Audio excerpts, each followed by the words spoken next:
जब उन्होंने मुझे स्क्रिप्ट सुनाई आतिश की, तो मुझे लगा यार ये बढ़िया कैरेक्टर, ये मैंने कभी ना तो प्ले किया है,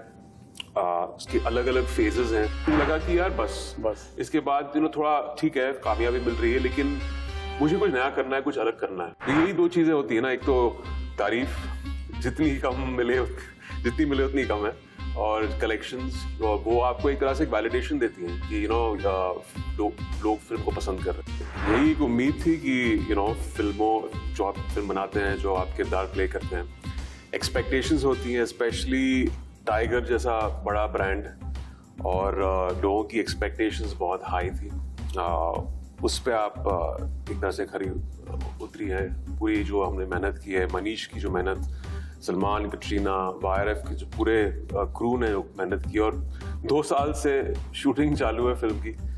चालू थी, और उससे पहले भी बहुत काम गया है प्री प्रोडक्शन में। तो आई थिंक अल्टीमेटली सब लोगों की जो मेहनत रंग लाई रिलीज के बाद, और मैं बड़ा खुश हूँ। तो यही दो चीजें होती है ना, एक तो तारीफ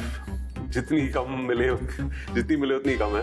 और कलेक्शंस वो आपको एक तरह से वैलिडेशन देती हैं कि लोग फिल्म को पसंद कर रहे हैं जो अभी मिल रहा है। टाइगर फ्रेंचाइज का, YRF की फिल्मों का, स्पेशली मिस्टर आदित्य चोपड़ा की फिल्मों का मैं बहुत बड़ा फैन रहा हूँ बहुत सालों से।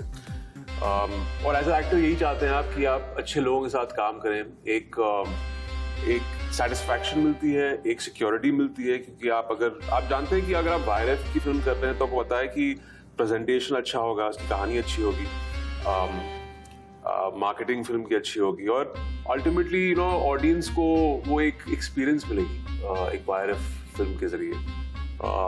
थोड़ा वक्त लग गया, 20 साल लग गए, लेकिन जी आपका मैंने शुरुआती दौर भी देखा, आपका फुटपाथ से लेके टाइगर तक जी, जो शुरुआत में आपकी जो इमेज थी वो बिल्कुल लवर बॉय, उस इमेज से आप एक टाइम तक बाहर नहीं निकलते। जी कैसे इसका ट्रांसफॉर्मेशन हुआ, कैसे आप इससे बाहर निकले, कहाँ से ये मोड़ आया, क्या? देखिए, हमारी इंडस्ट्री में तो ये एक नियम है, जब कोई चीज चलती है एक इमेज के हिसाब से हो, या लोग उसको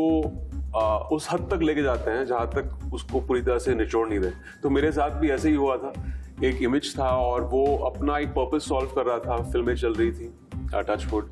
एंड प्रोड्यूसर्स ने जूस आउट किया उस चीज को, ऑडियंस ने उन कैरेक्टर्स को और फिल्मों को सराहाया।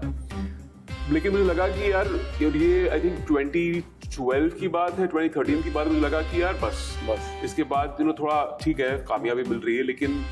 मुझे कुछ नया करना है, कुछ अलग करना है, क्योंकि इसी अगर छवि में चलता रहा तो मैं जिंदगी भर तो ऐसा नहीं कर पाऊंगा, और एक सैचुरेशन पॉइंट आ जाता है। It's the law of diminishing returns. फिर आपको वो कामयाबी थोड़े सालों के बाद नहीं मिलेगी, अगर ऑडियंस को लगेगा कि यार बस हो गया, बहुत देख लिया ये। तो वो ट्रांजिशन अच्छा था, थोड़ा टफ भी था, क्योंकि ऑडियंस भी आपको देखना चाहती है उस चीज में, लेकिन आप उनको कुछ और पेश कर रहे हो। बट फाइनली आई थिंक, जैसे कहते हैं ना कि एवरीथिंग मेक्स सेंस अल्टीमेटली, लोगों को आपका काम तो दिखता है, अल्टीमेटली आपको आगे जाके उस चीज का फायदा होता है, जो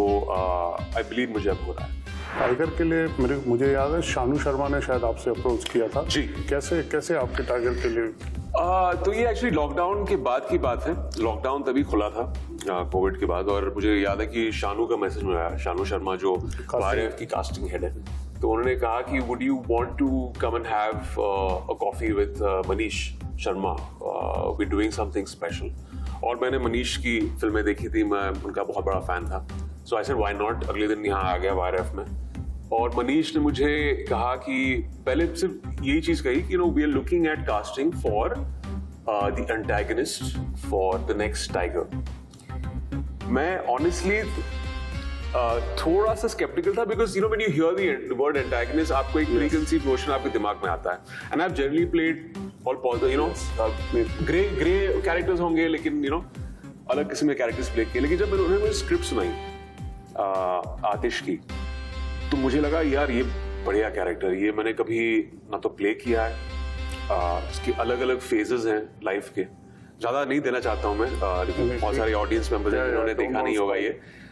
बट एक डेप्थ मुझे दिखाई दिया उस कैरेक्टर में, एक बारीकी, एक न्यूएंस दिखाई दी उस कैरेक्टर में, जो मुझे बहुत अच्छी लगी।